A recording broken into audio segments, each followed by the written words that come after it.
할렐루야. 네, 오늘도 주님 앞에 나오신 여러분들 사랑합니다. 오늘 이 시간 우리가 찬양을 통해서 이 시간 주님 앞에 한 걸음 나아가겠습니다.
우리 함께 사도신경으로 신앙 고백하겠습니다. 나는 전능하신 아버지 하나님 천지의 창조주를 믿습니다. 나는 그의 유일하신 아들 우리 주 예수 그리스도를 믿습니다.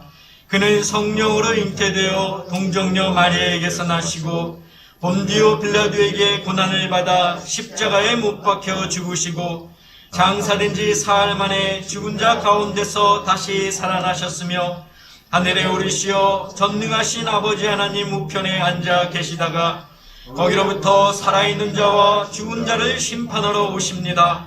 나는 성령을 믿으며 거룩한 공교회와 성도의 교제와 죄를 용서받는 것과 몸의 부활과 영생을 믿습니다. 아멘.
내 영혼의 목대 되어서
오늘 우리에게 주시는 하나님의 말씀은 구약에 있는 사무엘상 23장 15절에서 29절까지입니다. 제가 봉독하겠습니다. 다윗이 사울이 자기의 생명을 빼앗으려고 나온 것을 보았으므로 그가 광야 수풀에 있었더니 사울의 아들 요나단이 일어나 수풀에 들어가서 다윗에게 이르러 그에게 하나님을 힘있게 의지하게 하였는데 곧 요나단이 그에게 이르기를 두려워하지 말라.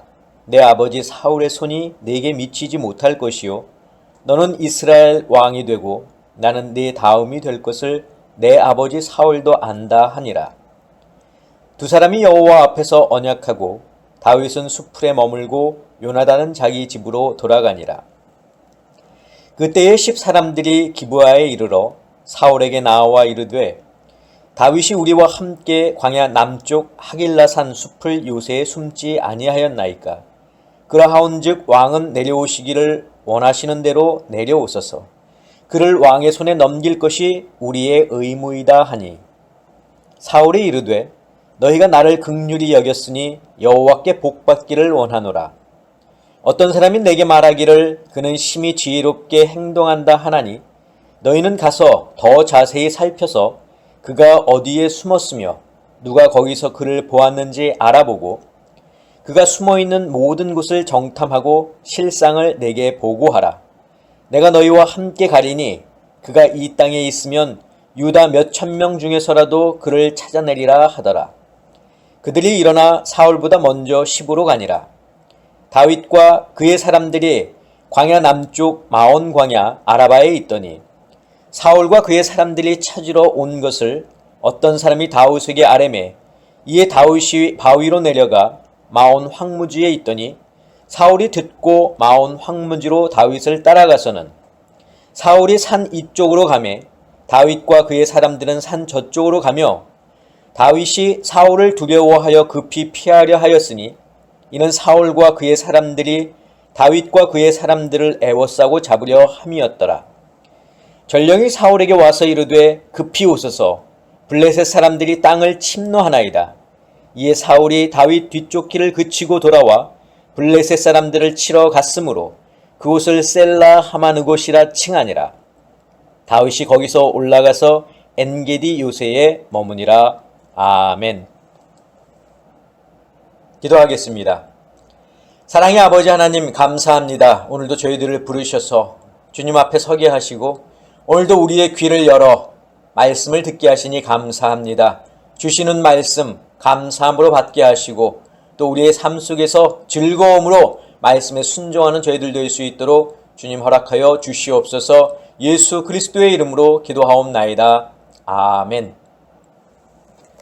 예, 사랑하는 성도 여러분, 지난 한 주간도 주님의 은혜 가운데 거하시며 또 말씀에 의지하여 승리하는 삶을 사셨습니까? 우리가 하루하루 살아감에 있어서 말씀으로 승리하는 저희들이 될 수 있기를 주님의 이름으로 간절히 부탁을 드립니다. 자, 지난주에 설교 말씀을 좀 간단히 요약해보면 우선 하나님과 소통하라 라는 제목으로 제가 말씀을 드렸습니다. 다윗은 매사에 있어서 하나님과 소통하는 사람이었고 또 어떤 일을 할 때에 항상 하나님께 먼저 묻는 사람이었습니다. 자신이 쫓기고 있는 상황 속에서도 자신을 따르는 무리의 만류에도 불구하고 하나님께 물어 응답받은 일을 실천에 옮겼던 사람이 바로 다윗입니다. 그일라 성읍 사람들을 구원해야 하는 일, 이것을 하나님께 묻기도 했고 또 자신을 잡기 위해 사울이 그일라로 올 것인가에 대해서도 다윗은 하나님께 물었습니다. 자, 그러면서 우리가 하나님께 물을 때는 구체적으로 묻고 또 항상 하나님과 소통하는 그런 사람이 되자라는 내용으로 제가 지난주에 말씀을 드렸습니다. 자, 오늘 본문 내용을 살펴보면 이 그일라 성읍 사람들을 블레셋의 손으로부터 구원해준 다윗은 그들이 받은 은혜를 저버리고 자기를 잡아서 사울의 손에 넘겨줄 사실을 알고는 급히 그 성읍을 빠져나와서 십광야 수풀에 숨게 됩니다. 자, 그런데 사울의 아들 요나단이 십광야에 숨어있는 다윗을 찾아왔습니다. 사울은 그토록 찾으려고 노력해도 찾지 못한 다윗을 이 요나단은 찾아갈 수 있었던 이유가 성경에는 나오지 않지만 아마도 둘 사이에 서로 연락을 주고받을 수 있는 무언가가 있었던 것 같습니다. 자, 오늘 본문 10절은 사울의 아들 요나단이 다윗을 찾은 이유에 대해서 설명하고 있는데 우리가 먼저 16절을 같이 보겠습니다. 사울의 아들 요나단이 일어나 숲풀에 들어가서 다윗에게 이르러 그에게 하나님을 힘입게 의지하게 하였는데, 자, 요나단이 다윗을 찾은 이유는 그에게 하나님께서 도와주실 것이라는 그런 격려를 해주기 위해서였습니다. 왕궁 그리고 가족을 떠나 사울의 눈을 피해서 도망쳐야만 했던, 자신의 앞길이 불투명했던, 그래서 시리와 두려움 가운데 빠져 있을 이 다윗을 믿음으로 격려하기 위해서 요나단이 찾아온 겁니다. 자, 둘의 관계는 왕자와 신하의 관계였지만 둘이 있을 때만큼은 생명을 나눈 친구와도 다름이 없었습니다. 자, 요나단은 두려워하지 말라고 말하면서 아버지의 손이 네게 미치지 못할 것이라고 안심을 시킵니다. 그리고 너는 이스라엘의 왕이 되고 나는 네 다음이 될 것이라는 것도 아버지가 알고 있다고 말합니다. 자, 다윗은 두려움에 떨고 있지만 사실 두려움에 떨고 있는 사람은 다윗이 아니라 사울 왕입니다. 사울은 이미 하나님이 자신을 떠난 사실을 알고 있고 다윗이 이스라엘의 왕이 될 것을 알고 있었습니다. 그래서 그것이 두려워서 하나님의 뜻을 거른 채, 지금 하나님의 뜻을 거스른 채 다윗을 죽이려고 하는 것입니다. 이것은 우리에게도 해당됩니다. 사실 표면적으로 보면 다윗은 두려워해야 하고 사울은 두려워할 이유가 없습니다. 다윗은 쫓기는 신세에 있고 사울은 쫓는 자이기 때문에 그렇습니다. 다윗은 아무런 힘이 없고 사울은 막강한 힘을 갖고 있기 때문에 사울은 두려워할 이유가 없는 거죠. 그러나 속을 들여다보면 정반대입니다. 두려워해야 할 이유가 없는 사울이 두려워하고 있습니다. 그 이유가 무엇 때문입니까? 왜 사울이 오히려 더 두려워하고 있습니까? 바로 하나님이 다윗과 함께 하시기 때문입니다. 자, 사람들은 눈에 보이는 그 상황을 가지고 판단할 때가 많습니다. 그일라 성읍 사람들이 다윗에게 은혜를 입었음에도 불구하고 다윗을 사울의 손에 넘겨주려 했던 이유가 바로 거기에 있는 겁니다. 다윗보다는 사울이 아직 실세이기 때문입니다. 다윗보다는 사울의 힘이 더 강하다는 것을 알기 때문입니다. 잠시 후에 보게 될 10사람들도 다윗이 광야 남쪽 하길라산 숲을 요새에 숨은 것을 누구에게 알립니까? 사울에게 알립니다. 이 사실을 알고도 고하지 않으면 노베 제사장들이 하루아침에 학살당한 것처럼 자신들도 그렇게 될 것을 두려워했기 때문입니다. 그러니까 상황을 보고 판단하는 거죠. 자, 그러나 요나단은 하나님이 다윗과 함께 하신다는 사실을 알았습니다. 그래서 요나단이 다윗에게 뭐라고 이야기한 겁니까? 두려워하지 말라고 말하는 거죠. 우리가 두려워할 것은 죽음도 세상 권세도 아닙니다. 우리가 두려워할 것은 오직 한 분 하나님이십니다. 그래서 예수님은 마태복음 10장 28절에서 이렇게 말씀하셨습니다. 몸은 죽여도 영혼은 능히 죽이지 못하는 자들을 두려워하지 말고 오직 몸과 영혼을 능히 지옥에 멸하실 수 있는 이를 두려워하라. 저는 우리 아름다운 교회 성도 여러분들이 내 현 상황의 일로 두려워하지 않기를 바랍니다. 우리가 두려워할 이유가 없는 것은 하나님이 나와 함께 하시기 때문입니다. 오늘 본문이 그것을 잘 보여주고 있습니다. 자, 십광야에 숨어있던 다윗을 요나단이 방문하고 간 후에 10사람들이 기브아에 있는 사울을 찾아가서 다윗이 숨어있는 곳의 정보를 제공합니다. 자, 사울은 그들에게 다윗이 정확하게 어디에 있는지 그리고 누가 어디서 그를 봤는지 확실한 정보를 가지고 다시 오면 그때 우리가 너에게로 내려가겠다고 말합니다. 자, 일전에 그일라 성읍을 공격하려 했다가 다윗이 이를 알고 미리 피한 적이 있기 때문에 사울은 이번에 좀 더 만전을 기하려 했던 겁니다. 자, 이때 이 십광야에 다윗이 숨어 있을 때 지은 시가 있습니다. 바로 시편 54편인데 이 시편 54편 여러분들 성경을 보시면 아시겠지만 제목이 나와 있는데 그 제목이 뭐라고 쓰여 있냐면 다윗의 마스길, 인도자를 따라 현악에 맞춘 노래, 십사람이 사울에게 이르러 말하기를 다윗이 우리가 있는 곳에 숨지 아니하였나이까 하던 때에 라고 기록되어 있습니다. 여러분들 한번 시간 되시면 이 시편 54편을 한번 읽어보시기를 바랍니다. 자, 이처럼 다윗이 마온 광야 아라바에 있을 때 사울과 그의 부하들이 다윗이 있는 곳을 급습했습니다. 자, 다윗과 그의 무리들은 불이 나게 피했고 결국 큰 골짜기를 사이에 두고 다윗은 산 이쪽에 또 사울은 산 저쪽에 마주하게 되었습니다. 자, 사울과 다윗의 쫓고 또 쫓기는 상황이 이제는 끝을 보는 듯 합니다. 다윗은 이제 사울의 시야에 들어왔고 사울은 다윗과 그의 부하들을 잡으려고 산을 에워쌌습니다. 누가 봐도 다윗은 도간에 든 쥐였고 다윗이 잡히는 것은 이제 시간 문제였습니다. 자, 그때 갑자기 전령한 사람이 사울에게 와서 블레셋 사람들이 쳐들어왔으니까 우리가 어서 돌아가야만 한다고 이렇게 말을 합니다. 이에 사울이 어떻게 합니까? 다윗 쫓는 것을 멈추고 블레셋과의 전쟁을 위해서 그곳으로 갔습니다. 사울에게는 다윗을 잡을 수 있는 좋은 기회였지만 그 기회가 무산되고 말았습니다. 다윗에게도 절체절명의 위기였지만 그 위기를 잘 모면했습니다.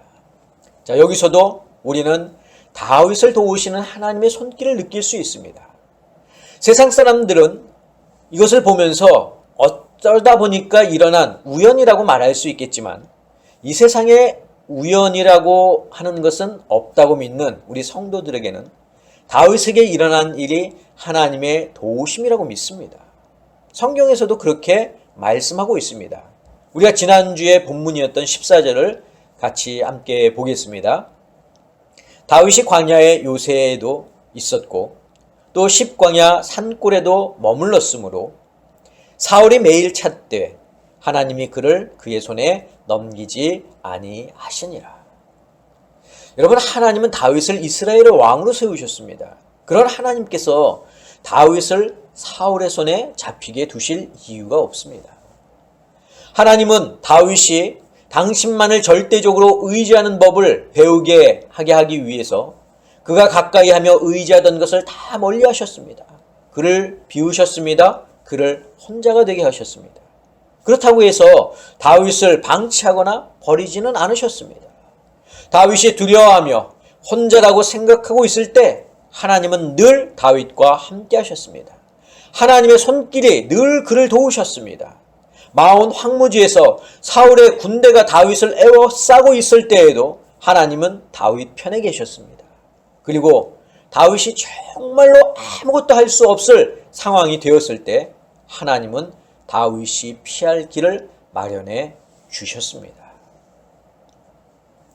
바로 블레셋의 군대가 이스라엘을 공격하게 하신 것입니다. 다윗은 자신의 안전을 위해 아무것도 할 수 없었지만 하나님께서 그의 안전을 지켜주셨습니다. 이것이 바로 하나님을 두려워하는 자만이 누릴 수 있는 은혜입니다. 저는 오늘 본문을 묵상하면서 여러분들과 함께 나눌 말씀의 제목이 무엇이냐면 주어진 삶에 최선을 다하라입니다. 사울에게 쫓기고 있는 다윗의 모습을 한번 상상해 보시기 바랍니다. 지금 다윗이 할 수 있는 일이 무엇입니까? 다윗에게 주어진 현재의 삶에서 최선을 다하는 것이 무엇이겠습니까? 하나밖에 없습니다. 그것은 하나님을 믿고 의지하며 도망치는 것뿐입니다. 도망치는 길만이 그가 할 수 있는 전부입니다. 그렇다고 다윗이 사울을 대적해서 싸우겠습니까? 아니면 백성들을 선동해서 자신이 하나님이 세우신 이스라엘의 새로운 왕이라고 주장을 하겠습니까? 물론 다윗이 아무것도 할 수 없었던 것은 아닙니다. 마음만 삐뚤게 먹으면 얼마든지 자기의 생명을 지킬 수 있는 방법이 있습니다. 자신을 만나기 위해 찾아온 요나단을 볼모로 잡아서 사울과 단판을 지을 수 있었을 겁니다. 자신과 무리의 안전을 보장하는 방패로 이 요나단을 이용할 수 있었을 겁니다. 아니면 자신의 은혜를 악으로 갚으려 했던 그일라 성읍 사람들을 인질로 잡고 사울과 협상을 할 수도 있었겠고, 또 이스라엘과 적대 관계에 있었던 모압의 왕을 찾아가서 도움을 청할 수도 있었을 겁니다. 그러나 다윗은 옳지 않은 방법을, 또 이스라엘이 곤경에 빠지는 그런 방법을 선택하지 않았습니다. 지금 상황에서 다윗이 할 수 있는 최선의 방법은 사울을 피해서 도망치는 것이었습니다. 그러나 도망칠 때에도 다윗은 항상 하나님과 소통하고 하나님의 뜻을 기다렸습니다. 자신의 삶을 포기한 채 하나님을 원망하면서 도망치지 않았다는 겁니다. 다윗은 하나님께 죄를 범하지 않으면서 자신이 할 수 있는 최선의 방법을 찾았습니다. 그것이 바로 사울을 피하는 것이었습니다. 사울을 피해서 여기저기 도망치고 숨는 것이 자신이 할 수 있는 최선의 방법이었습니다. 하나님은 우리가 우리의 삶 속에서 하나님과 함께하며 최선을 다하는 것을 좋아하십니다. 그리고 우리가 우리의 일에 최선을 다할 때 하나님은 우리를 도우시고 또 우리에게 용기를 주십니다. 최선이라 하는 것은 꼭 무엇을 이루어야만 하는 것은 아닙니다. 하나님 앞에 죄를 범하지 않는 선에서 내가 할 수 있는 것을 하면 그것이 최선입니다. 이것은 아무것도 하지 않으면서 하나님의 도움만을 기다리는 것과는 다릅니다. 다윗은 자신에게 주어진 상황 속에서 최선을 다했습니다.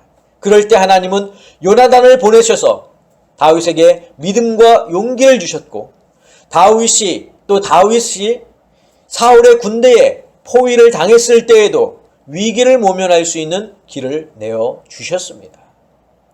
저는 우리 아름다운 교회 성도 여러분들이 여러분들의 삶 속에서 여러분의 상황과 또 환경을 탓하거나 원망하는 것이 아니라 그 속에서 나를 이끌고 가시는, 또 인도하시는 하나님의 놀라우신 섭리와 계획을 기다리며, 또한 하나님 앞에 죄를 범하지 않으며 주어진 삶에 최선을 다하는 하나님의 귀한 성도들이 되시기를 주님의 이름으로 간절히 축원합니다. 기도하겠습니다. 사랑의 아버지 하나님, 사울에게 쫓기는 위급한 상황 속에서도 다윗은 항상 하나님께 했으며 하나님께 물었으며 자신이 할 수 있는 최선의 일을 행한 것을 오늘 말씀을 통해서 우리가 함께 들었습니다. 주님, 우리에게 주어진 삶 속에서 우리가 환경을 탓하고 원망할 것이 아니라 그 속에서 내가 어떻게 하면 하나님 앞에 범죄하지 않으며 최선의 노력을 다할 수 있는가를 먼저 생각하게 하시고, 항상 우리의 삶 속에서 최선을 다하는 저희들 될 수 있도록 주님 도와주시옵소서. 이제는 우리 주 예수 그리스도의 은혜와 하나님의 그 크신 사랑하심과 성령님의 역사하심이 오늘 말씀을 듣고 그 말씀대로 따라 살기를 다짐하고 소원하는 사랑하는 당신의 성도들 머리 위에, 저희들의 가정 위에, 건강 위에, 자녀들 위에, 직장과 사업과 일터 위에 지금부터 영원까지 함께 하옵시기를 간절히 축원하옵나이다. 아멘.